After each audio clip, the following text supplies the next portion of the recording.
Have you ever asked yourself, how much longer do I have to live?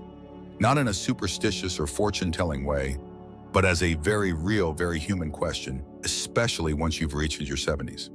After all the years spent caring for your family, building a career, raising your children, there comes a moment, often on a quiet afternoon, after an unusually long cough, or when you miss a step on the familiar staircase when you begin to listen to your body.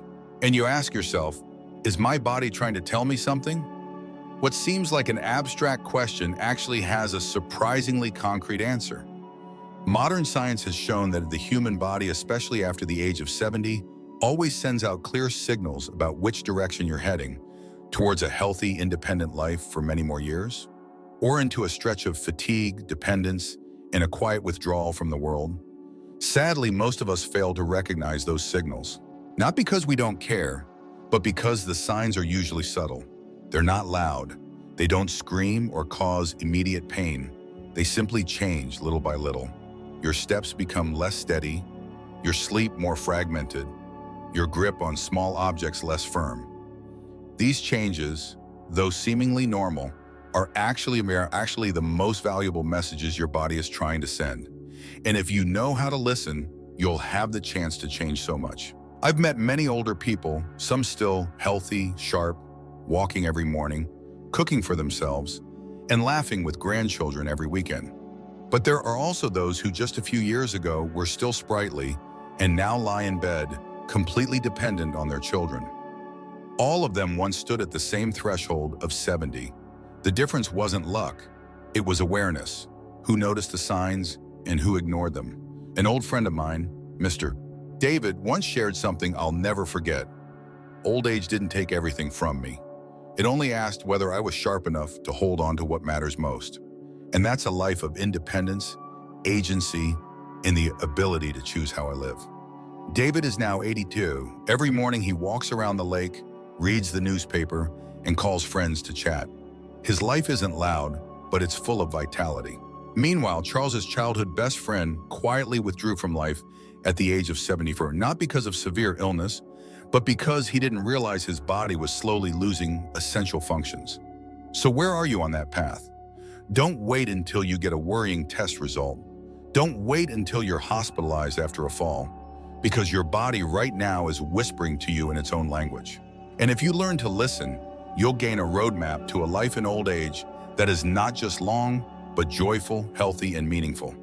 In this video series, I will walk with you through 7 quiet, yet powerful signs that can very accurately predict your longevity after age 70. These signs aren't found in medical records. They don't require machines.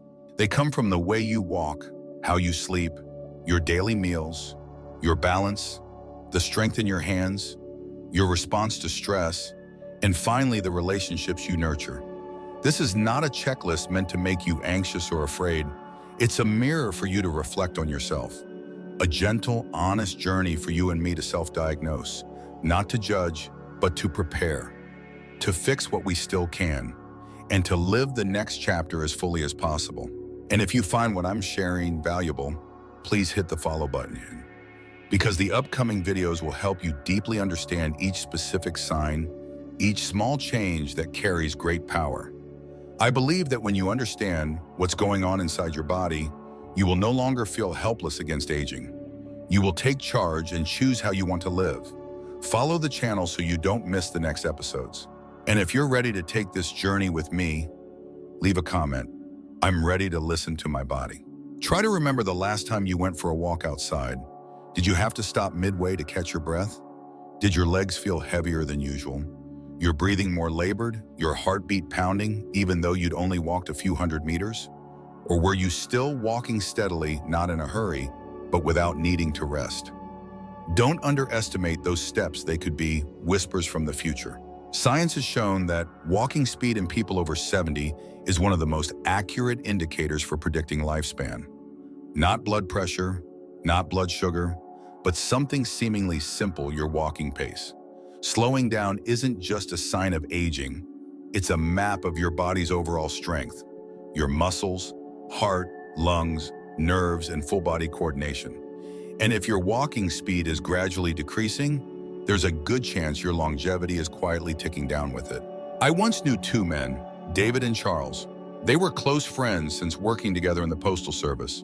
Same birth year, same home, same simple lifestyle. But at 75, they started to diverge not in appearance, but in how they walked. David kept his habit of walking every morning, even if just around the block. He didn't walk fast, but he walked steadily. Back straight, steps stable, no need to hold walls, no breathlessness on gentle slopes. Charles, once just as strong, began turning down invitations for walks. He said he was tired, that he didn't have the energy anymore. When he walked, his steps were short, posture hunched, and after a few minutes, he had to stop to catch his breath. At first, people thought it was just old age. But not long after, Charles fell in his own yard while bending down to tie his shoe. The fall fractured his hip, sent him to the hospital for 3 weeks, and from then on, he never regained his ability to walk independently. Walking speed isn't just a habit, it's a measure of how well your body's systems are working. When you walk quickly, it means your heart is pumping efficiently, your lungs are delivering enough oxygen, your muscles and nerves are syncing together to maintain balance. But if you begin to slow down, if every step feels like a struggle, that's your body signaling that its systems are weakening. Some might say, I don't need to walk fast, I walk slowly but steadily. But slow is no longer steady if it comes with fatigue, imbalance, breathlessness, or the need to lean on walls. That's not a relaxed pace, that's your body falling behind. And when your body loses the ability to move freely, you begin to lose other things too. Your independence, your confidence, and even the simple joys you once took for granted, like walking with your grandchild, going to the morning market, or simply stepping outside to watch the clouds drift by. But here's the good news. Walking speed isn't a matter of luck. It's a matter of habit.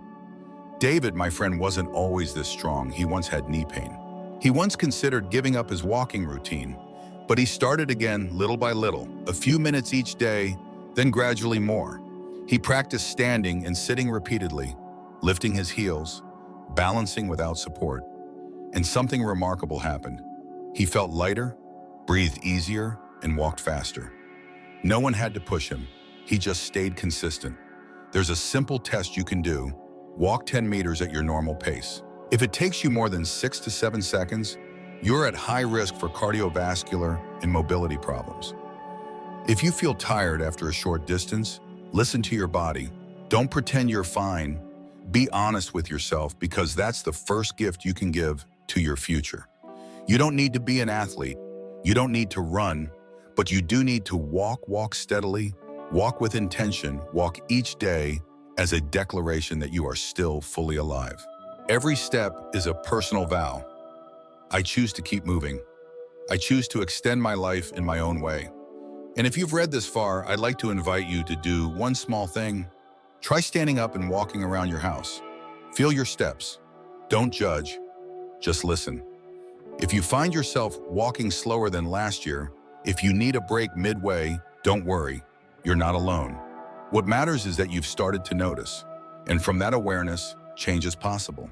If you feel this is happening to you, or if you have a loved one who's beginning to slow down, leave a number 1 in the comments. I want to know that you're following this journey, and I'll continue walking alongside you in the upcoming episodes.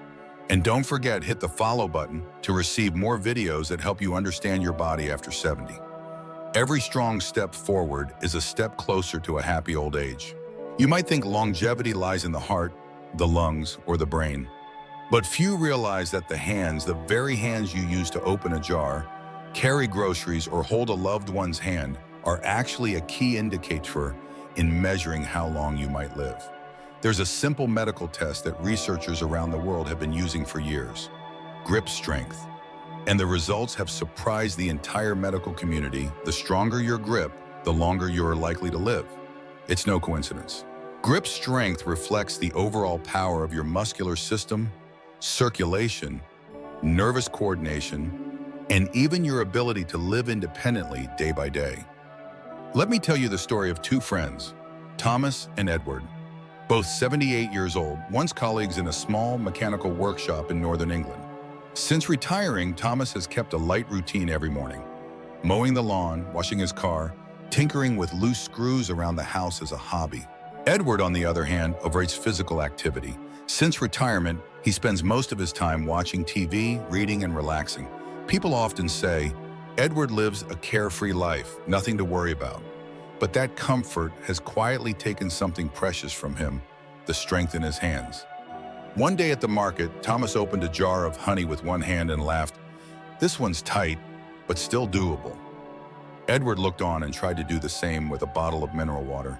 He twisted and turned until his face turned red, but the cap didn't budge. "Seems like my hands have really weakened," he said, half joking, half serious. But it wasn't just a joke. A week later, Edward stumbled slightly on his porch steps. Reflexively, he reached out his hand to break the fall, but his grip wasn't strong enough. What seemed like a minor fall ended in a wrist injury that left him immobile for nearly a month. Meanwhile, Thomas, not a fitness buff by any means, continued gardening, climbing stairs, and lifting 5-kilo bags of rice without issue. The difference wasn't luck. It was in every jar he opened, every bucket he carried, every daily task he chose or didn't choose to do. Weak grip strength isn't just about trouble opening containers. It's a sign that your entire muscle mass is declining. And when muscle disappears, you don't just get weaker, you become more prone to falls, slower recovery, osteoporosis, and losing your independence. You may no longer manage housework, cook, or hold a kettle, and gradually, you begin to need help for even the smallest of tasks. In major studies, people with weaker grip strength are found to have a higher risk of heart disease, dementia, and early death even when no major illness is diagnosed. Why? Because the hands are often the first place to reflect systemic weakness. When your nervous system slows down, circulation diminishes, and muscles atrophy, your hands are the first to show it. But that's also why, if you notice it early and begin to rebuild strength, you can unlock a path toward a healthier old age. You don't need a gym membership. You don't need expensive equipment. A tennis ball, a small bag of rice, or simply more frequent use of your hands is enough to start. You can squeeze a soft object while watching TV, wring out a cleaning cloth, open jars, fold laundry, all daily activities. But if you do them mindfully, you're training your hands. More importantly, you're sending a message to your body. I'm not ready to let go. I want to remain in control of my life. Thomas once told me something profound. I'm not afraid of my hands getting weak, I'm afraid of not using them. And that's true for more people than you'd think. Degeneration doesn't come from age, it comes from disuse. Your body, if not asked to do something, will conserve energy by gradually shutting down its capacity. But if you keep using it, keep challenging it a little each day, your body will respond with renewed strength. Here's a simple test you can do right now. Hold an object weighing about 1 to 2 kilos in your hand. How many seconds can you hold it? Do your hands tremble? Can you open that old jar in the kitchen? Don't underestimate this.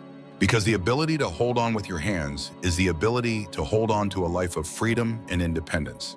If you feel your hands are getting weaker than before, or if you struggle with tasks that used to be easy, don't worry.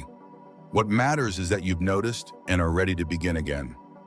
And if you've read this far, leave a number 2 in the comments so I know you're following this journey. I'll keep sharing more signs that you may have never noticed, but that carry deep meaning for your longevity and quality of life. And don't forget to hit follow so you'll receive more videos like this one. A strong grip is a sign of an empowered life. Start today with one small action and a big commitment. Have you ever paid attention to how you get out of bed, how you step down a porch step, or simply how you turn to reach for something behind you?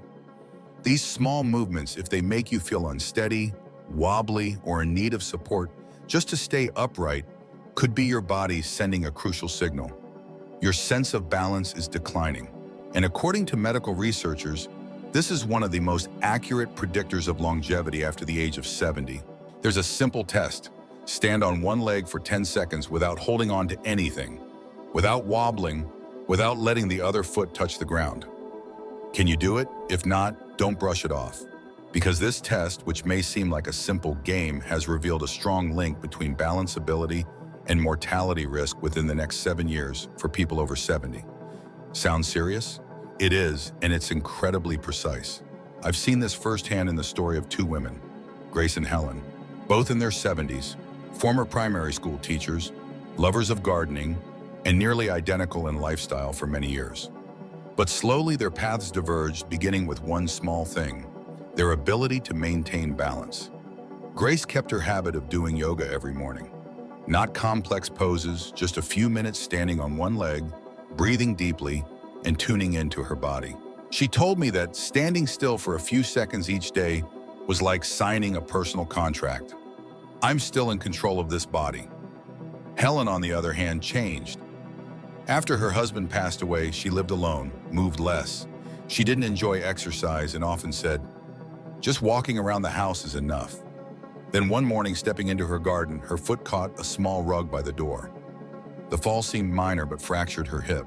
She was bedridden for nearly 2 months, then required a walker.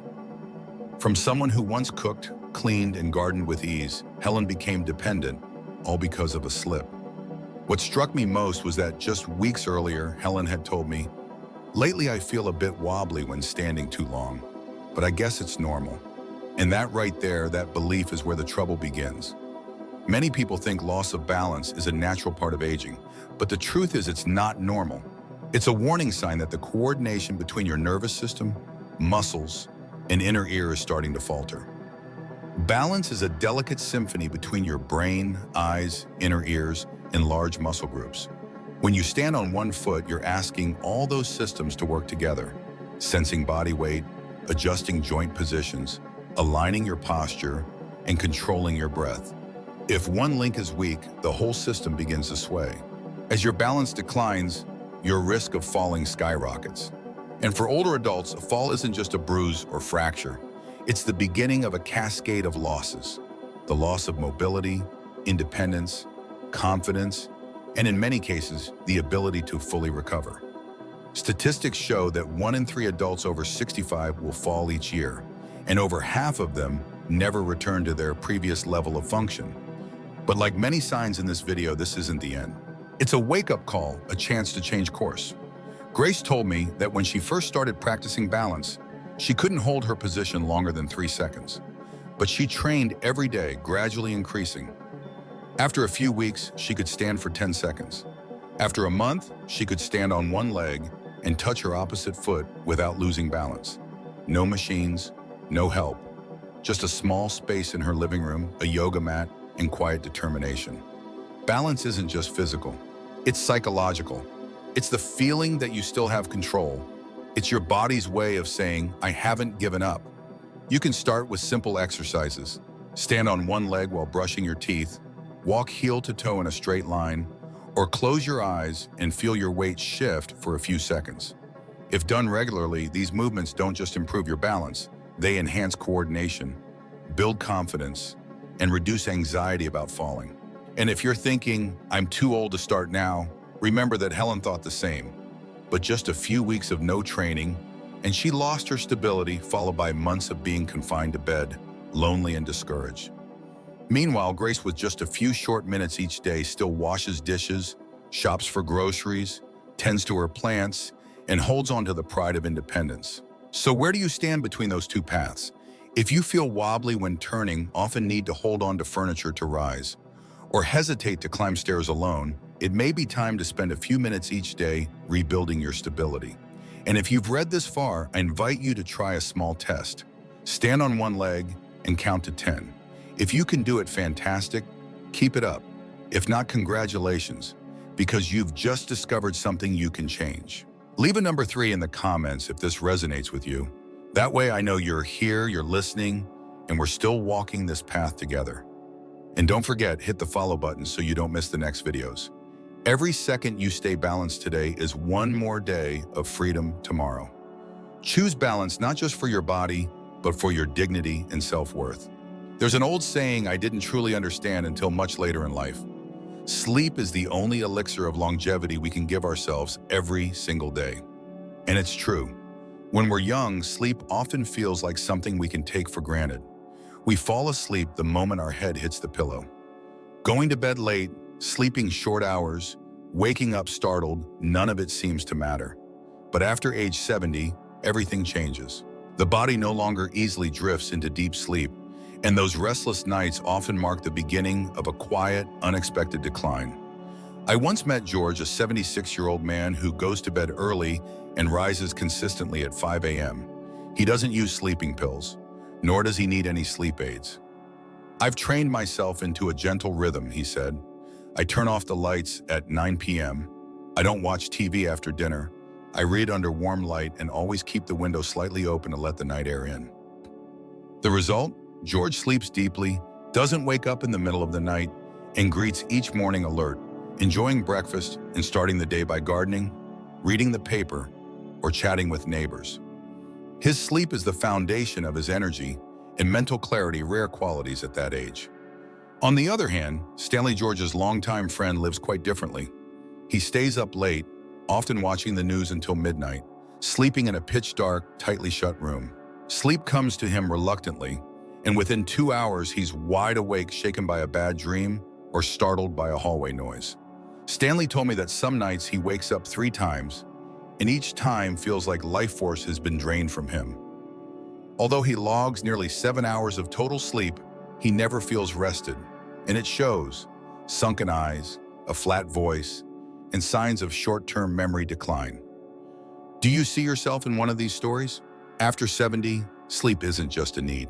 It's a mirror reflecting your entire state of health, from brain function to heart, from immune strength to mental well-being. Shallow, fragmented sleep isn't just insomnia. It's a sign your body is struggling to carry out its essential self-repair. During deep sleep, the brain doesn't shut off. In fact, it gets to work cleaning house. Harmful toxins like amyloid, a major cause of Alzheimer's, are flushed out efficiently only during deep sleep. Meanwhile, the rest of the body uses this time to rebuild, heal, and strengthen the immune system. Without enough deep rest, your body has no time to repair itself.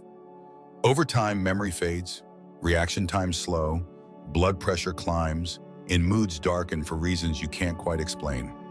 Stanley once asked me, "Why am I tired all day but can't sleep at night?" The answer was hidden in his lifestyle and his lack of self-awareness. He ate dinner late, drank tea after 9 p.m., and used his phone until he could barely keep his eyes open. Blue light from the screen, undigested food, and an overstimulated brain, these are the silent enemies of restful sleep in old age. George, on the other hand, taught me a deeper lesson. Sleep doesn't come from exhaustion, it comes from preparation. He never waits until he's drained.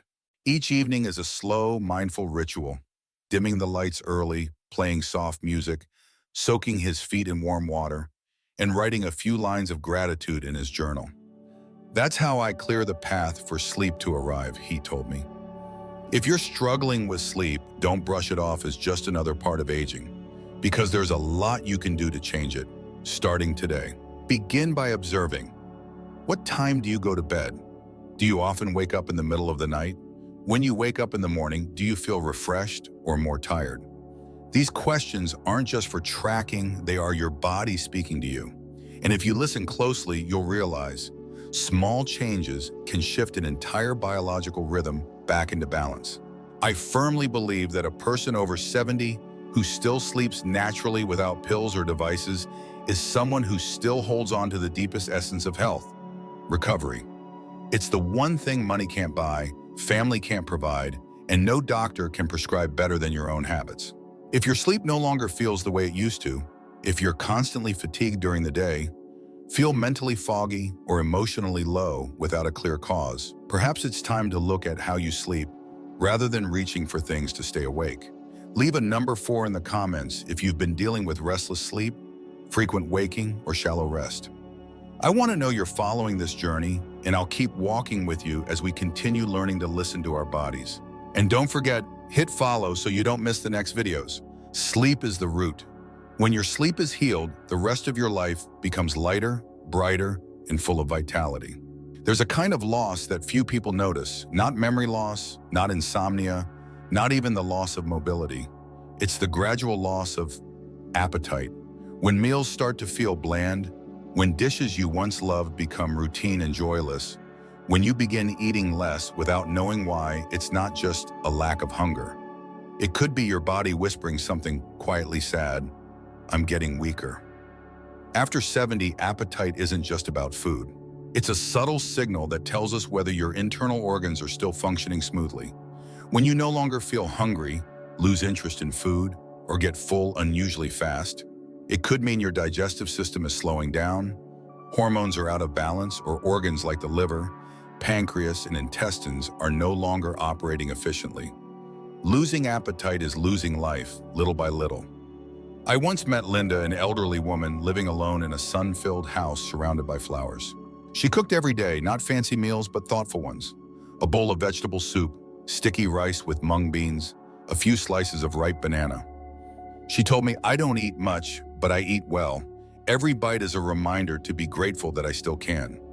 And you'd be surprised to see her skin glowing, her eyes bright, and her hands still strong enough to carry a small bag from the market each morning. By contrast, Mary, her neighbor, had recently started skipping meals. At first, it was just slightly smaller portions. Then breakfast became just a glass of water. Lunch? Not feeling hungry. Dinner? A few bites, then she pushed her bowl away. When asked, she said, "I don't know why, but I just don't enjoy food anymore, and eating makes me tired." Her body began to shrink, her shoulders hollowed, her cheekbones more pronounced, her hands thin and veiny. But what worried me most wasn't her appearance, it was the dullness in her eyes, the absence of vitality, as if her body was quietly withdrawing from the world. The desire to eat is a sign of life. When you eat with appetite, it means your body still has the strength to digest, absorb, convert, and store energy. But when hunger fades, when you get full quickly, or food becomes irrelevant, it means your systems are running on minimal mode, like a dying flame. In older adults, loss of appetite rarely comes all at once. It fades day by day, like an out-of-tune instrument. The causes can range from diminished taste and smell, mild digestive issues, hormonal shifts, to simply emotional factors like loneliness and depression. Many elderly people who live alone stop cooking altogether because there's no one to share the meal with. A table with no one across from you becomes just another forgettable routine, but the consequences are not small. Without proper nutrition, the body starts to break down its own muscles for fuel. This leads to weakness, fatigue, higher risk of falls, slower healing, and a weaker immune system. Memory blurs, and most tragically, the will to live starts to fade like a lamp running out of oil. What I admire most about Linda is that she didn't wait until she was hospitalized to care about her meals. She still went to the market even if she only bought a single squash or a handful of greens. She chose fresh food, washed and chopped it herself, seasoned it by instinct. She ate alone but always laid out the meal with care. A tablecloth, a small flower by her tray. "Because I'm dining with myself," she said, "and that's what I hope you'll do too. You don't need to eat a lot, but you do need to want to eat." Ask yourself, do I get full faster than before? Is there a dish I used to love that now tastes bland? Do I often skip meals without feeling hungry? Have I lost weight without trying? If the answer is yes, it may be time to reevaluate your relationship with food. Start with something simple. Visit the market once a week. Choose a fruit you love. Cook a dish you used to enjoy. Invite a friend for lunch. Or simply set your table nicely, even if it's just you. When you eat with presence and gratitude, your body will respond. If you've noticed yourself eating less or feeling indifferent toward meals lately, leave a number 5 in the comments. I want to know you're still following this journey, and I truly believe that once you begin paying attention to what you put in your body again, life will return slowly but surely. And don't forget, hit follow to continue this journey with me through upcoming videos. A nourishing meal doesn't just feed the body, it keeps the spirit alive. In every spoonful of rice, every bite of fruit, and every gentle breath after a satisfying meal, there's something you can't see, can't touch, won't find in blood tests, and can't measure with machines, yet it can quietly shorten your life after 70. That thing is stress, not the loud, dramatic kind you had when you were younger, like traffic jams or arguments with your boss, but the silent kind, the kind that seeps into your body day after day, like a colorless, odorless toxin. And the most frightening part? After a while, you don't even realize it's there. I vividly remember Peter, a 76-year-old man living in a quiet, tidy apartment. There was nothing particularly troubling in his life. His children were grown, his finances stable, his health steady. Yet, he often furrowed his brows. He struggled with sleep. He grew irritated over small things, a late phone call, a misplaced item, a sudden rain shower that kept him from his walk. On the surface, he seemed meticulous, but deep down, I could feel an unspoken restlessness building inside him day by day. In contrast, Michael, his friend of the same age, lived in a smaller home with fewer amenities. But every time I saw him, he smiled and asked about others before talking about himself. He knew what to hold on to and what to let go. When his wife passed away 3 years earlier, he didn't cry much, but he began journaling. Every morning he breathed deeply on his balcony. Every week, he called an old friend. I've never once seen him upset over small inconveniences. Same age, similar life events, but two very different qualities of life, all because of how they handled stress. Modern science now confirms what many of us have suspected. Chronic stress is one of the most dangerous factors for older adults. When stress is unmanaged, the body continuously produces cortisol, the stress hormone.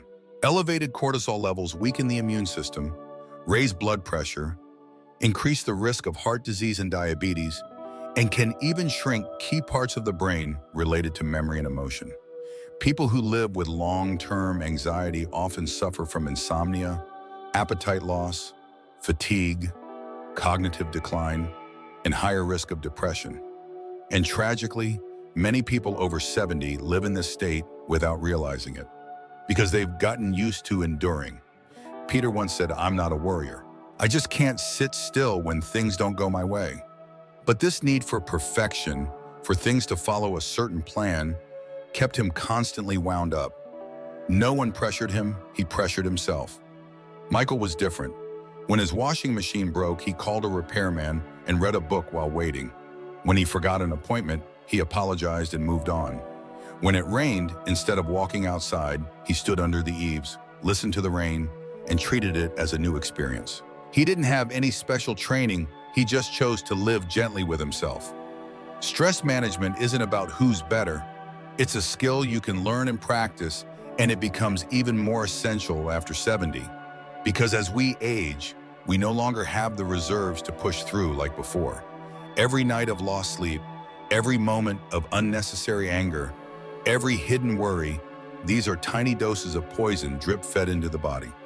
You can start by observing yourself. Have you been feeling tired lately for no clear reason? Do little things upset you more than they used to? Do you lie awake thinking about the pause? If so, it might be time to pause to let your body unwind and your mind begin to heal. Michael once gave me a piece of advice I've kept ever since.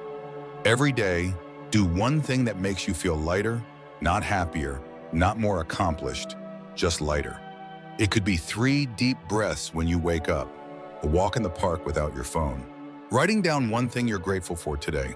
These things cost nothing, require no energy, yet they can save you from countless heavy days ahead. If your mind feels stretched thin like a tightrope, if you're often weary even when everything seems fine, don't just keep enduring. Learn to release, to breathe, to forgive, starting with yourself. And if you feel you're in this space right now, leave a number 6 in the comments. That's your quiet way of saying you're ready to change. And I'll continue walking with you through the signs that follow. Don't forget, hit the follow button so you won't miss the next videos. Because a peaceful mind, after all, not only helps you live longer, but helps you live deeper, lighter, and more fully with every day you have left. There's a kind of nourishment you won't find in vitamins or supplements. It has no color, no flavor, no label, and comes in no bottle. Yet it holds the power to help you live longer, feel happier, and recover more quickly from illness. That special nourishment is connection. After 70, many people begin to slow down, but slowing down doesn't mean shutting down. As relationships begin to shrink, friends pass away, children get busy, neighbors move out. The real danger isn't the silence around you, it's the silence inside. You no longer have someone to talk to, no one to ask how you're doing, and slowly you stop having anything to look forward to. I vividly remember Joyce, an 80-year-old woman living alone on the 3rd floor of a small building with no elevator. Every morning she opened her window, watered her plants, and made a phone call. Sometimes to her niece far away, sometimes to an old high school friend, sometimes to someone she'd met in an online baking class. The calls weren't always long. Some lasted just a few minutes, some were simply morning greetings. But Joyce kept this habit like a sacred ritual. Each person I call is a thread that keeps me tied to the world. In contrast, Ruth, once a lively soul, began to retreat after her husband passed. She stopped calling anyone. She didn't answer when others reached out. She'd say she was tired, busy, or had nothing to say. At first, loved ones tried to stay in touch, but like any relationship left untended, the connections faded. Ruth began to live quietly, with no one knowing her daily routine, no one inviting her out, and she didn't want to go anyway. Her once bright eyes turned solemn. She ate less, slept more, but not deeply. When she caught a mild illness, she told no one, didn't want to bother anyone. But when I visited, she sat silently for a long time, just holding my hand as if it had been far too long and she last felt a warm hand beside hers. Science calls this phenomenon social isolation, one of the most powerful predictors of reduced longevity in older adults. People who are isolated, who lack regular social interaction, are at higher risk of heart disease, faster cognitive decline, and even mortality rates comparable to those who smoke. Why? Because human beings don't just need oxygen to survive, we need one another to want to live. When you talk to someone, your brain releases serotonin and oxytocin hormones tied to feelings of happiness, the trust, and emotional safety. The feeling of being heard, being seen, being included, it's the strongest medicine against depression, anxiety, and mental aging in the elderly. You don't need dozens of friends, just a few meaningful connections, someone you can call when you're down, text when you're happy, check in with when you're well, and notify when you're not. A short phone call, a thoughtful message, a cup of tea together, small actions that can extend your life and remind you that you still belong. Joyce once told me, "I'm not afraid of death. I'm afraid of dying in people's hearts while I'm still alive." And she didn't let that happen. Each of her friends was a story, a reason to wake up, a seed of life she planted in her own world. If you're living alone, or if you've noticed yourself talking to others less and less, maybe it's time to reconnect. Call an old friend, write a letter by hand, join an online class, message someone you haven't seen in a while. You might be surprised to find they have been waiting for someone to reach out to. If you're feeling lonely, not because no one's around, but because no one really listens, leave a number 7 in the comments. I want to know you're still here, still present, and I want to remind you the moment you open your heart, the world is still waiting for you. And if you found these words meaningful, hit the follow button. The upcoming videos will help you continue this journey of connected, purposeful living, even as your hair turns silver. Your steps slow down, but your heart still has so much it longs to share. You and I have walked together through 7 signs, 7 quiet yet powerful messages that your body, after the age of 70, is sending you every day. From the pace of your steps to the quality of your sleep, from the strength in your hands to the simplicity of a meal, from your ability to stay balanced to how you cope with worry, and finally, the relationships you nurture, each sign is not a warning, but an opportunity. An opportunity to pause, to listen, and to choose a different way of living, a deeper, lighter, and more intentional. You may be noticing 3, 4, or even all of these signs in yourself, and that's perfectly okay, because you're still aware enough to recognize them, and there's still time to begin again. Old age doesn't arrive with a bent back or silver hair. It begins when we stop believing that change is possible. But if you're still reading these words, then I know you haven't given up. Choose one small change today. Just one. Maybe walk 5 minutes more. Maybe make a phone call. Maybe set your meal more mindfully. Stand on one foot while brushing your teeth, or write down 3 things you're grateful for. You don't need to change your entire life. You just need to change today, and tomorrow will begin to change with it. Don't wait until a doctor tells you it's time to change. Change now while you still have the power to choose. Because the difference between a long life and a fulfilled life is not how many years you live, but how you live those remaining years. If you've recognized even one sign in yourself, share it by commenting the number that applies to you. I will read each number, each message you share, because this isn't just a video. This is a community where older adults are understood, heard, and inspired to live meaningfully every single day. And if you found this series helpful, please hit the follow button. The upcoming content will not only help you live healthier, but live more fully in every thought, every step, and every connection. We'll keep walking this journey like two friends heading together through the later chapters of life, with our eyes looking forward, not back. Old age is not an ending. It's the next chapter where you get to rewrite how you want to live. And I hope that chapter begins today.